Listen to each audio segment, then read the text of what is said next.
The Young and the Restless week of December 15th preview. Jack and Diane's horrifying discovery. Matt sends Annie to kill Sienna. The Young and the Restless YNR preview video for the week of December 15th to 19th reveals that Jack Abbott, Peter Bergman, and Diane Jenkins Abbott, Susan Walters, will make a horrifying discovery while Matt Clark, aka Mitch Bacall, Roger Howarth, sends Detective Annie Stewart, Catherine Kresge, after Sienna Bacall, Tamara Braun. YNR's weekly promo starts with Phyllis Summers, Michelle Stafford, Daniel Romalotti Jr., Michael Graziade, and Tessa Porter, Kate Fairbanks, arriving for Abbott Communications' retro-themed launch bash. After Phyllis says she told them this party would be fun, Daniel will think it's a little early to label it. There's a good chance Daniel will mostly be there to keep an eye on Phyllis and stop her from causing chaos. However, Daniel could easily get distracted by Tessa once they settle into their party groove. Whatever the case, Phyllis won't be happy when she spies Kane flirting with Lily at the bar. Although Lily was adamant that this isn't a date, it'll sure look like one from where Phyllis is standing. While Phyllis gets jealous and prepares to make a scene, the other party guests will mix and mingle. Billy Abbott, Jason Thompson, and Sally Spectra, Courtney Hope, will be delighted to see everyone having a blast. When it's time for speeches, Sally will talk about their allegiance to the facts as well as the people who look to Abbott Communications for the truth. Billy will be right by Sally's side as they play up their grand plans for the company. At some point, Jack will notice some alarming news on his phone and exclaim, "What the hell?" Diane will be equally perplexed and disturbed once Jack lets her see this horrifying discovery. It looks like Victor Newman, Eric Braeden, will find a way to target Jack despite his shutdown precautions. So stay tuned for updates on how he'll pull it off. In the park, Matt will meet with Annie, who'll point out that Noah Newman, Lucas Adams, has Sienna stashed in a suite at the GCAC. Of course, viewers know that's just a decoy room, so Matt may consider that possibility and realize Sienna could actually be on the Newman ranch. Regardless, Annie will still be taking orders from Matt, so he'll make it clear what he expects of the detective-turned-criminal. "Yeah, I don't give a damn if it's difficult. I need you to take care of Sienna," Matt warns in YNR's weekly preview video. The Young and the Restless spoilers say Matt has some stunning strategies ahead for the Newmans too, so don't miss what's in store. Today's shocking news. The Young and the Restless week of December 15th preview. A web of vengeance unravels. The air in Genoa City is thicker than a winter fog, heavy with the scent of fear, betrayal, and the kind of deep-seated vengeance only a daytime soap opera can deliver. This week on The Young and the Restless, the shadows that have been creeping back into the lives of the town's elite will finally condense into a storm of catastrophic proportions. The headlines scream the truth. Jack and Diane's horrifying discovery threatens to shatter the fragile peace of the Abbott family forever, while the chilling tale of Matt Clark's ultimate dark play, sending the mysterious Annie to kill Sienna Bacall, reaches its blood-curdling climax. Buckle up, Genoa City faithful, because this is the week where the past doesn't just knock, it kicks down the door and starts shooting. Jack and Diane, the unimaginable betrayal. For months, Jack Abbott, Peter Bergman, and Diane Jenkins, Susan Walters, have been navigating the treacherous waters of a reformed romance and a united front at Jabot. They've stood shoulder to shoulder against the machinations of Victor Newman, Eric Braeden, and the unpredictable schemes of Phyllis Summers, Michelle Stafford. Their love, forged in the fires of redemption, has been their shield. But this week, their fortress is infiltrated not by a known enemy, but by a chilling secret buried in their own lineage. The first clue, a missing file. The week begins with the aftershocks of the Jabot crisis. Jack, having shared his controversial brick-and-mortar strategy with the one person he truly trusts, Diane, feels a measure of calm. However, his sense of security is immediately shattered when a critical, decades-old financial ledger, a relic from the John Abbott era that they need for their defense strategy, vanishes from a locked safe in his private office. This isn't corporate espionage, it's an inside job. Jack initially suspects a desperate Victor or a sneaky Phyllis, but Diane's unease is palpable. She remembers the way this particular ledger was discussed, only within the inner circle. The dig, unearthing a dark family truth.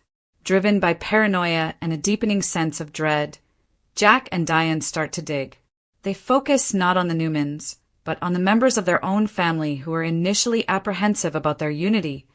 Ashley Abbott, Eileen Davidson, and Tracy Abbott, Beth Maitland.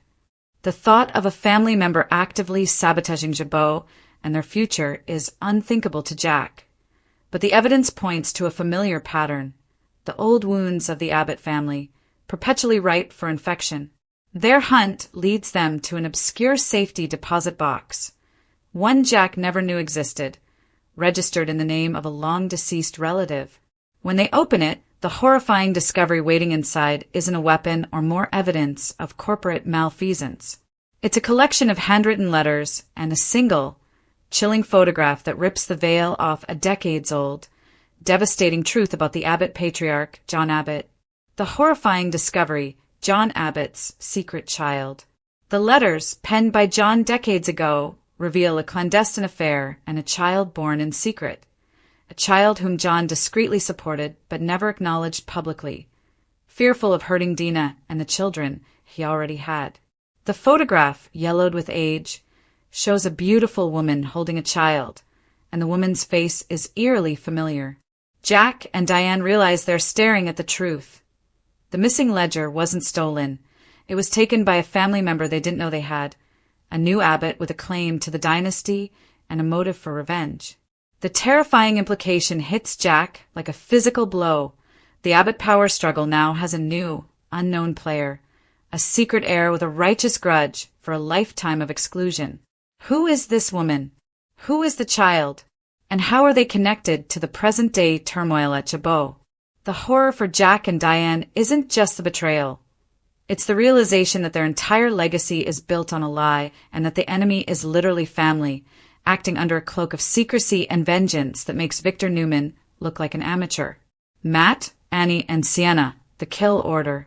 Meanwhile, in the twisted, terrifying storyline that has gripped Genoa City, the Matt Clark, Roger Howarth, aka Mitch Bacall, saga is about to go from a high-stakes kidnapping to a chilling crime of passion and premeditated murder. The disappearance of the mastermind. Matt Clark is on the run, his assets wiped out by a vengeful Victor Newman, and his hostages, Noah Newman, Rory Gibson, and his adulterous wife, Sienna Bacall, Tamara Braun, have escaped and are now under Nick Newman's, Joshua Morrow, protective wing in Genoa City. The police, led by the corrupt Detective Burrow, who's still on the run, are useless, making Nick the only line of defense. However, Matt Clark is a mastermind, and his disappearance is merely a tactical retreat. He's not licking his wounds. He's activating his final, most heinous play, the one he prepared in case his elaborate kidnapping plot failed. The identity of Annie, the corrupt cop. The previous week revealed that the mysterious Annie was the corrupt cop who aided Matt in Los Angeles. But this week, her role intensifies from accomplice to assassin. As Matt vanishes, he leaves behind one final order for Annie. Sienna Bacall must die. Matt's motivation is primal. He views Sienna's affair with Noah as the ultimate humiliation. Sienna, once his prized possession and co-owner of the Shadow Room, dared to betray him with the son of his longtime nemesis, Nick Newman. For Matt, eliminating Sienna is not just about revenge. It's about reclaiming his toxic control and delivering a devastating blow to the Newmans that will echo through their family for decades. The plan, luring Sienna into the trap. Nick, ever the protector, has reluctantly agreed to let Sienna stay in Genoa City, hoping to keep her safe and close to Noah. This is exactly what Matt and Annie count on. Annie arrives in Genoa City under a flawless cover.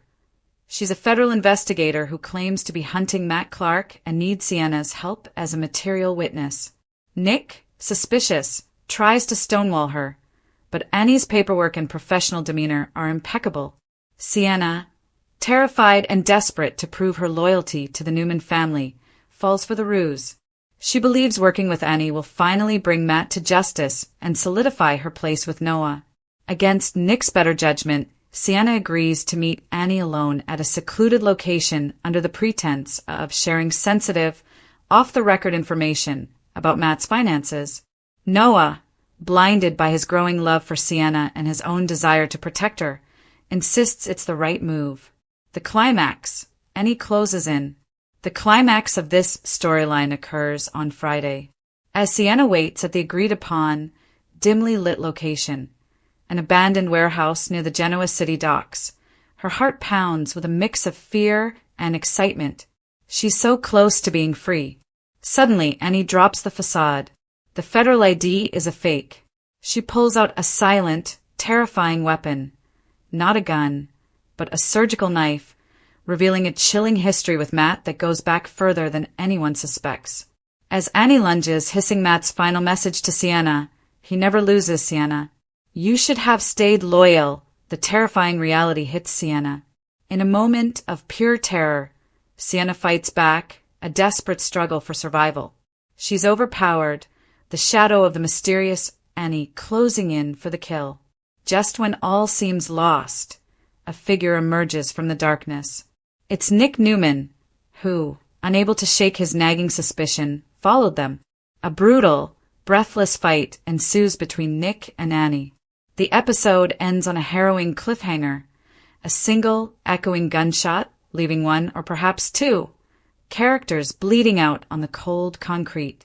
Has Nick managed to save Sienna, or has Matt Clark's final act of psychological and physical violence claimed its intended victim, throwing the Newman family into a tailspin of grief and recrimination? Genoa City fallout, the ripples of chaos. The seismic events involving the Abbotts and the Newmans send powerful ripples throughout the rest of Genoa City. Victor versus the world. Victor, distracted by the disappearance of Matt Clark and Nick's near-catastrophic involvement, is taken by surprise when Phyllis Summers makes her move. Utilizing Kane Ashby's Billy Flynn AI program, the very one Victor was going to use on Jack, Phyllis flips the script. Instead of Jabot, Newman Enterprises suffers a massive public attack, leaving Victor reeling and Nikki Newman, Melody Thomas Scott, scrambling to pick up the pieces. This is Phyllis's glorious moment of victory, and she basks in the beautiful chaos she's created. Audra's downfall. Claire, Haley Aaron, and Kyle Abbott, Michael Mueller, having formed a shaky, vengeful alliance, use their intel on Audra Charles's Zuleika Silver criminal past to finally expose her to Nate Hastings, Sean Dominic, and the corporate world. Audra fights back, making a shocking, last-ditch deal with Holden Nathan Owens to keep her most damning secrets buried, proving that no matter how hard she tries to climb, her past will always drag her down. Michael and Lauren's dark twist. Michael Baldwin, Christian LeBlanc, and Lauren Fenmore, Tracy Bregman, celebrate their 20th wedding anniversary, but the stress of Michael's connection to the increasingly ruthless Victor and the dark, violent nature of the Clark/Newman plot begins to pull them into a dark place that threatens their iconic, long-standing marriage. This week is not just a collection of plot points. It's a terrifying convergence of history, legacy, and sheer raw violence. Jack and Diane's idyllic future is tainted by a ghost from John Abbott's past, while the Newman family is forced to confront their own mortal enemy's final, murderous decree. Nothing in Genoa City will be the same after the smoke clears. The lines are drawn, the secrets are out, and the death toll is about to rise. Today's shocking news of Jack and Diane, the unimaginable betrayal. The myth explodes. How Hollywood's golden couple built a billion-dollar empire on a foundation of lies, deceit, and the ultimate act of treason. The world woke up this morning to a silence more deafening than any explosion. It was the silence of a fairy tale shattered, a golden pedestal crumbling to dust. Jack and Diane Sterling, the name synonymous with enduring love, philanthropic grace, and a lifestyle that defined aspirational Hollywood, are over.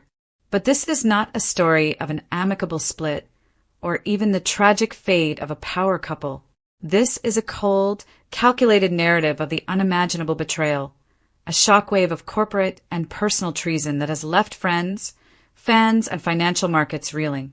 The initial report from the SEC, buried deep in the late-night filings, was cryptic: a substantial and deliberate breach of fiduciary duty leading to catastrophic corporate malfeasance. But the whisper campaign that followed told a much darker tale, a betrayal so deep, so intertwined with their very identity, that it could only have been orchestrated by one of them against the other. The illusion of forever. Jack and Diane the brand. For 15 years, the sterling name was gold. Jack, the visionary tech mogul who turned a simple wellness app into the multi-billion-dollar global behemoth Life. Diane, the former A-list actress who seamlessly transitioned into a humanitarian powerhouse, using her star power to fuel Life's massive charity wing, the Sterling Foundation. Their romance was the stuff of legend. The meet-cute on a film set, the low-key vineyard wedding, the 3 beautiful, seemingly well-adjusted children, and the constant public displays of adoration. They were the benchmark for every other power couple. Their shared mission, to make the world a better, more mindful place, their guiding star. They were partners in every sense, in life, love, and a business now valued at over $12 billion. But as of this morning, that partnership is irrevocably broken. The betrayal is not just about a clandestine affair. It's about the very core of their financial and ethical legacy. The smoking gun, a trail of digital breadcrumbs. The unraveling began, ironically, with a breach of the very technology Jack had championed. Sources close to the internal investigation confirm that the SEC probe was triggered not by an anonymous tip, but by an accidental or perhaps deliberate leak from the secure servers of Life's competitor, Zenith Corp. What was uncovered was a meticulous, years-long plan. Diane Sterling, the face of compassion and integrity, had allegedly been systematically funneling proprietary Life code and sensitive user data to Zenith. The total damage is staggering, an estimated $5 billion in lost future earnings for Life. The theft of the company's unreleased, next-generation Auramine technology, and the potential exposure of millions of users' private biometric data. It's corporate espionage disguised as a marriage, states veteran financial crime analyst Dr. Elias Thorne. This wasn't a sudden, reckless act. This required a level of access only a founder or spouse would have. It suggests a patient, ice-cold, strategic motive executed over several fiscal years. The motive: money, revenge, or something darker. The immediate, frantic question is, why? Diane Sterling, with an estimated net worth of $600 million pre-divorce, had no obvious financial need to risk everything. She was the co-pilot of the empire, not a disgruntled employee. The leading theories circulating in the exclusive circles of Silicon Valley and Hollywood offer 3 chilling possibilities. 1. The prenup power play. Hollywood divorce attorney Laura Chin suggests the betrayal could be a calculated end run around their ironclad prenuptial agreement. A standard prenup protects premarital and inmarital assets from a typical split. But if one spouse can prove the other engaged in corporate malfeasance that actively devalued the joint business, it opens up a massive legal loophole, Chin explains. Diane's legal team might argue that Jack's management led to the breach, absolving her of fault while crippling his company. Conversely, if she is the perpetrator, she might be trying to seize control of the Sterling Foundation using the stolen funds, positioning herself as the ethical victor while leaving Jack with a hollowed-out corporation. 2. The secret love and rival CEO. Rumors, which are currently unverified but spreading like wildfire, point the finger at Alexander Vance, the ruthless and notoriously private CEO of Zenith Corporation. Vance and Diane have been photographed together at various charity galas, always under the guise of inter-foundation collaboration. Was their partnership in philanthropy a smokescreen for a deeper, more intimate conspiracy? A source who requested anonymity, described as a former confidant of Diane's, claimed Diane always felt Jack took her for granted, that he saw her as a beautiful accessory for his tech empire. Alexander sees her as an equal. The betrayal wasn't just corporate, it was personal. She was building a new life, a new empire with him. 3. The untold chapter, the real origin of oral life. The most insidious theory suggests the betrayal goes back to the very origins of their fortune. Investigators are now looking into the early days of oral life. Was the revolutionary code that made Jack a billionaire actually Diane's intellectual property? Did she sign it away years ago, feeling minimized, only to spend the last decade plotting to reclaim what she believed was rightfully hers? This theory would reframe the entire narrative. Diane is not the villain, but a long-suffering victim who was financially strong-armed by a ruthless young Jack. The betrayal, in this context, is Jack's original sin, and Diane's actions are a long-delayed, billion-dollar act of vengeance. The fallout, an empire in freefall. The consequences have been immediate and devastating. Oralife stock. Trading was halted immediately upon the news, but pre-market indicators showed a 48% plunge in value. The company's future is now uncertain, facing class action lawsuits from shareholders and a massive PR crisis over the compromised user data. The Sterling Foundation. All charitable operations have been suspended. The foundation, which funneled millions into global mental health initiatives, is now under judicial review. Donors are withdrawing their pledges, and the very people Diane claimed to champion are the ones who will suffer the most from the loss of funding. The children, the couple's 3 children, ranging in age from 10 to 16, are now caught in the epicenter of the most public and venomous custody battle in decades. The judge has issued a strict gag order on all parties regarding the children, but the emotional damage is incalculable. The public reaction, shock, outrage, and a question of authenticity. The hashtag Diane Betrayed is dominating social media, mixed with a chilling sense of schadenfreude. People are not just mourning the end of a beautiful couple, they're mourning the death of the idea of Jack and Diane. Psychologist Dr. Alana Reed, specializing in celebrity culture and public trust, notes the deeper impact. Jack and Diane sold us a narrative of perfection, of ethical wealth and mindful living. When a story like this breaks, it's a form of collective trauma. It doesn't just damage the Sterlings, it poisons the public's trust in all celebrity goodwill. It forces people to question if any public figure is truly who they claim to be. The betrayal is amplified 1,000-fold because it was delivered under the banner of love and wellness. The silence and the next move. As of press time, Jack Sterling is reportedly in an undisclosed location, meeting with a rapid response legal and corporate team. His publicist released a single, clipped statement. Mr. Sterling is deeply focused on protecting Oralife, its employees, and his children from the ongoing, baseless attacks. The truth will prevail. Diane Sterling, however, has made a slightly more dramatic, if calculated, move. Late yesterday evening, she was seen boarding a private jet in a flurry of security, destination unknown, but allegedly a country with no extradition treaty with the U.S. Her only communication was an encrypted, 3-word message sent to a handful of celebrity news outlets. I saw first. What does I saw first mean? Was she the original victim? Did she uncover a betrayal of Jack's before she executed her own plot?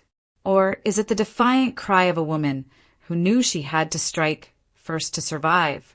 The unimaginable betrayal of Jack and Diane is no longer a private tragedy. It is a very public, multi-billion-dollar war that will redefine the dark side of corporate power and celebrity romance. The divorce papers are filed, the stock is plummeting, and the FBI is now reportedly involved. The fairy tale is over, and the ugly, unsparing truth is only just beginning to emerge. Stay tuned to this developing story for the latest updates on the investigation, the custody battle, and the shocking whereabouts of Diane Sterling. The Young and the Restless Friday, December 12th recap. Holden's killer's secret revealed. Matt returns to GC. The Young and the Restless YNR recap for Friday, December 12th indicates that Holden Novak's Nathan Owen's killer secret will be revealed while Matt Clark, aka Mitch Bacall, Roger Howarth, returns to Genoa City. At the cottage, Noah Newman, Lucas Adams, will demand to know what changed for Sienna Bacall, Tamara Braun, since she suddenly wants to leave town. After Noah wonders if Claire Newman, Haley Aaron, or Sharon Newman, Sharon Case, said something, Sienna will insist the decision is hers alone. There'll be a debate over whether it's safer for Sienna on the Newman compound or away from the place where Matt's likely to pop up. After Sharon steps outside with Nick Newman, Joshua Morrow, she'll confess to having a very direct conversation with Sienna and perhaps driving her away. Back with Noah, he'll insist he's fallen in love with Sienna, and we'll get confirmation that she's fallen in love with him, too. Sienna won't think that's a good thing since she's got a psychopath husband who wants Noah gone for good, but he'll insist he can handle it. If Sienna insists on leaving GC, Noah will vow to go with her. In the end, Noah will convince Sienna to stick around for a few days while they figure out their next move, so they'll give Sharon and Nick updates on that news. Meanwhile, Matt will resurface outside the athletic club. As Matt makes his Genoa City comeback, he'll mutter about forgetting how much he hated this place. Today's shocking news of Genoa City. The Young and the Restless Friday, December 12th recap. Holden's killer's secret revealed. Matt Clark terrorizes Genoa City. An explosive finale to the week changes everything for the Newmans and Abbotts. The air in Genoa City was not just cold with the bite of December. It was electric with escalating threats, desperate maneuvers, and the seismic shockwaves of long-buried secrets finally erupting into the light. Friday, December 12th, delivered an episode that will be etched in the Young and the Restless history books, fundamentally altering the landscape for the Newman and Abbott dynasties. From a venomous face-off between rivals at the Grand Phoenix to the shattering revelation of Holden's decades-old killer secret, the hour was a non-stop, high-octane thrill ride that culminated in the terrifying, long-feared return of the monster, Matt Clark, to Genoa City. The war for Jabot, Phyllis versus Kane erupts at the Grand Phoenix. The episode kicked off at the Grand Phoenix, where the fragile peace of the lobby was obliterated by the screeching confrontation between Phyllis Summers and Kane Ashby. The tension between them has been building all week, a potent mix of professional betrayal and deep-seated personal animosity. Kane, still reeling from Phyllis's betrayal of stealing his cutting-edge AI software and handing it to Victor Newman for a crack at Jabot, cornered her near the elevators. His voice was low, laced with deadly calm, but his eyes promised a storm. "I warned you, Phyllis. I told you what would happen if you crossed me," he seethed, towering over her. Phyllis, ever the defiant redhead, just smirked, pressing his buttons with malicious glee. "Oh, Kane, are you going to tell your new friend, Victor, that you lost your shiny new toy? It seems the great corporate titan has been outmaneuvered by little old me." The audacity of her words was a live wire. Kane's face went white with fury. "You just sealed your own fate. You handed the most powerful weapon in this city to Victor, and now you think you can walk away with a piece of Jabot? You're playing a game you can't win. And when Victor turns that AI on you, I won't lift a finger to save the ashes." But Phyllis had one more dagger to twist. She brought up his rekindled connection with Lily, suggesting his sudden desire to attend the Abbott Communications launch party with his ex-wife was nothing more than a desperate attempt to reclaim relevance. "Lily deserves so much better than your tired, manipulative games, Kane. Why don't you save us all the tedious drama and just leave Genoa City? Go find your long-lost sister, or whatever ridiculous plot you're cooking up next." This was the final straw. Kane grabbed her arm, his grip hard. "You stick to your scams, Phyllis. Don't you ever mention Lily again. You think you know danger? You haven't seen anything yet." Their explosive exchange was the perfect prelude, a reminder that the corporate war has become intensely personal, with high stakes not just for Jabot, but for every relationship in Genoa City. Nate's confession, a cousinly call for comfort. Meanwhile, in a quieter, yet equally emotionally charged scene at Crimson Lights, Nate Hastings found solace and a listening ear in his cousin, Lily Winters. Nate, still navigating the fallout from his personal and professional choices, confided in Lily about his complicated life, his regret over his past schemes, the precarious state of his relationship with Elena, and the professional pressure he now faces at Newman Enterprises. Lily, showing her true strength and compassion, listened without judgment. Her recent change of heart towards Kane had softened her, making her more empathetic to the nuances of human fallibility.